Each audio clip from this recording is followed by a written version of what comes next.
नमस्कार दोस्तों, यहाँ पे मैं आपको बता दूं मैक्सिमम जो स्टूडेंट्स हैं उनके डाउट्स यह है कि 2021 में जो ICAR UG PG PhD entrance exam हुए हैं उसका रिजल्ट कब तक आने वाला है, आपको रिजल्ट का कितना वेट करना पड़ेगा। और दूसरा जो मेन यहाँ पे डाउट आपका है वो ये है, अगर ICAR UG entrance PG entrance और पीएचडी का रिजल्ट आ जाता है उसके बाद जो काउंसलिंग प्रोसेस होता है वो किस तरह से रहेगा, और यहाँ पे जो काउंसलिंग आपकी होगी उसमें कौन कौन से डॉक्यूमेंट्स आपके लगेंगे, कौन कौन से डॉक्यूमेंट आपको प्रिपेयर करने पड़ेंगे, कौन कौन से डॉक्यूमेंट्स आपके पास होने चाहिए। तो दोस्तों ये सारी बातें यहाँ पे डिस्कस की जाएगी इस वीडियो में।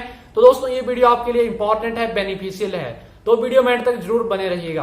दोस्तों यहाँ पे सबसे पहले हम बात कर लेते हैं रिजल्ट के बारे में। आईसीआर यूजी पीजी और पीएचडी रिजल्ट आपका कब तक आने वाला है, तो इसके बारे में सबसे पहले बात कर लेते हैं। दोस्तों अगर हम बात करें प्रीवियस ईयर की 2020 की बात करें तो आपका जो आईसीआर का रिजल्ट था वो नवंबर मंथ में आपका आया था।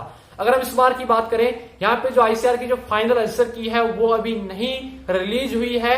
अभी ऑफिशियल वेबसाइट पे आपकी जो आंसर की है फाइनल वो 20 अक्टूबर के बाद यहाँ पे एक्सपेक्ट की जा सकती है कि 20 अक्टूबर के बाद आपकी यहाँ पे आंसर की आपकी आ सकती है। और उसके बाद अगर हम बात करें एक्सपेक्टेड डेट की आईसीआर की, तो इसका अभी कोई भी प्रूफ नहीं है और आईसीआर जो ऑफिशियल वेबसाइट है वहां पे कोई भी इसकी नोटिफिकेशन नहीं आई है कि आपका रिजल्ट कब तक आने वाला है। अगर हम एक्सपेक्ट यहाँ पे करें, जो आपका आईसीआर का रिजल्ट है वो 25 अक्टूबर के बाद एक्सपेक्ट किया जा सकता है कि रिजल्ट आपका आ सकता है। ये सिर्फ एक्सपेक्टेड यहाँ पे मैं बता रहा हूं, इसके ऊपर अभी कोई भी डेट अनाउंस नहीं हुई है, कोई भी नोटिफिकेशन ऑफिशियली नहीं आई है।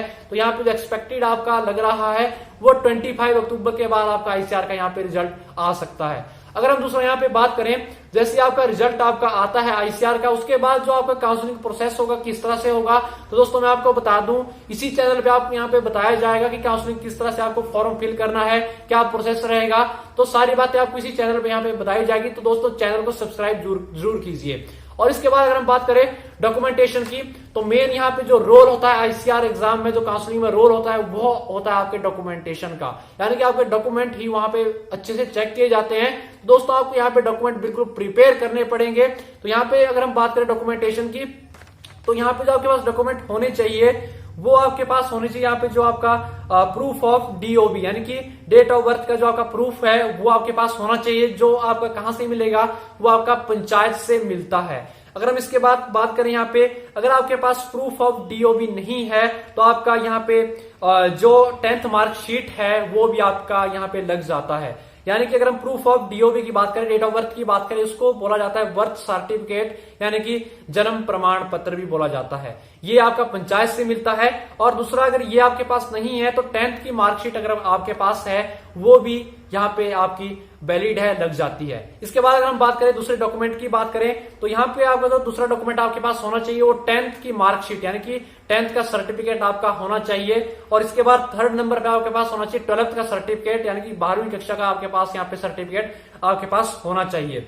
और इसके बाद जो जहां से आपकी, अगर आपने यूजी एग्जाम दिया है, आईसीआर यूजी एंट्रांस एग्जाम दिया है, तो आपके पास जो स्कूल का है वो करेक्टर सर्टिफिकेट आपके पास होना चाहिए जो आपका स्कूल से मिलता है। और दूसरा आपके पास होना चाहिए यहाँ पे माइग्रेशन सर्टिफिकेट जो कि आपका स्कूल से मिलता है, वो भी आपके पास होना चाहिए। और आपका ट्रांसफर सर्टिफिकेट भी होना चाहिए जिसको टीसी और एसएलसी भी बोलते हैं, ये आपके पास होना चाहिए। अगर यहाँ पे हम बात करें जिसकी यहाँ पे पीजी कंप्लीट है यानी कि एमएससी कंप्लीट है, पीएचडी को जिसको अप्लाई करना है यानी कि इसकी बीएससी कंप्लीट है, उसको यहाँ पे पीजी में एडमिशन लेना है आईसीआर के थ्रू, तो उसके पास यहाँ पे जो प्रोविजनल डिग्री सर्टिफिकेट है पीडीसी वो भी उसके पास होना चाहिए जो कि आपका कॉलेज से मिलेगा।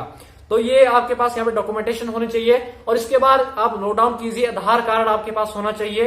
इसके बाद कैटेगरी सर्टिफिकेट आपके पास होना चाहिए। अगर आपकी कैटेगरी एससी है, एसटी है, ओबीसी है, ईडब्ल्यूएस कैटेगरी है तो इसके आपके पास सर्टिफिकेट होने चाहिए। अगर आप अनरिजर्व कैटेगरी से हो, जनरल कैटेगरी से हो, तो यहाँ पे आपका कोई भी कैटेगरी सर्टिफिकेट नहीं लगेगा। और इसके बाद आपके पास होना चाहिए डोमिसाइल सर्टिफिकेट यानी कि आप जिस स्टेट पे रहते हो, जहां पे आप रहते हो वहां का आपके पास डोमिसाइल सर्टिफिकेट होना चाहिए, जिसको हम बोलते हैं बोनाफाइड सर्टिफिकेट, कई जगह पे उसको बोला जाता है। तो आपके पास वो होना चाहिए, बहुत ही कंपलसरी है। और इसके बाद आपके पास जो यहाँ पे होना चाहिए वो होना चाहिए इनकम सर्टिफिकेट, ये भी आपको यहाँ पे बना के रखना पड़ेगा। तो ये जो आपके यहाँ पे डॉक्यूमेंटेशन है ये बिल्कुल आपको यहाँ पे प्रिपेयर करके रखने हैं और आपके पास ये डॉक्यूमेंट आपके पास होने चाहिए काउंसलिंग के लिए।